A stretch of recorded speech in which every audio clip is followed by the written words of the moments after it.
النهارده فيديو جديد. النهارده هنتكلم عن ازاي تعمل سيت اب بسيط جدا زي اللي انتوا شايفينه ورايا ده. مثلا السيت اب ده بسيط جدا جدا وحاجه يعني سهله جدا ان انت تعملها في بيتك ومش هتكلفك خالص. خلينا نبدا في الفيديو على طول.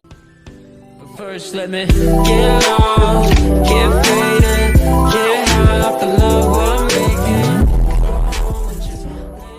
اول حاجه وهي الخلفيه اللي وراك. الخلفيه اللي وراك مهمه جدا جدا في الفيديو بتاعك، يعني يستحسن تكون حاجه ساده زي دي مثلا، علشان لو حاجه ملونه بقى والحاجات دي يعني مش هتبقى شكلها حلو في الفيديو. تاني حاجه وهي انك تستخدم ترابيزه زي دي مثلا، فالترابيزه زي دي موجوده في كل بيت، برضو شكلها مش هيبقى حلو في الفيديو. فكل اللي انت هتعمله تجيب ورق زي ده مثلا.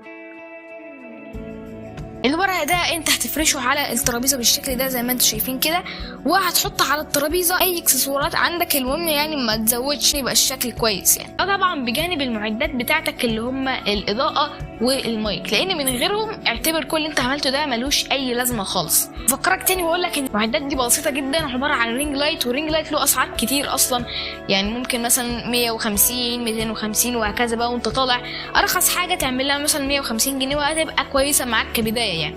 ومعاك مايك البويا BYM1 عامل بتاع 160 جنيه مثلا ولا حاجه. الحاجات دي هي اللي هتساعدك فعلا في المحتوى بتاعك وهتخلي شكل الفيديو كويس جدا. واشوفك الفيديو الجاي.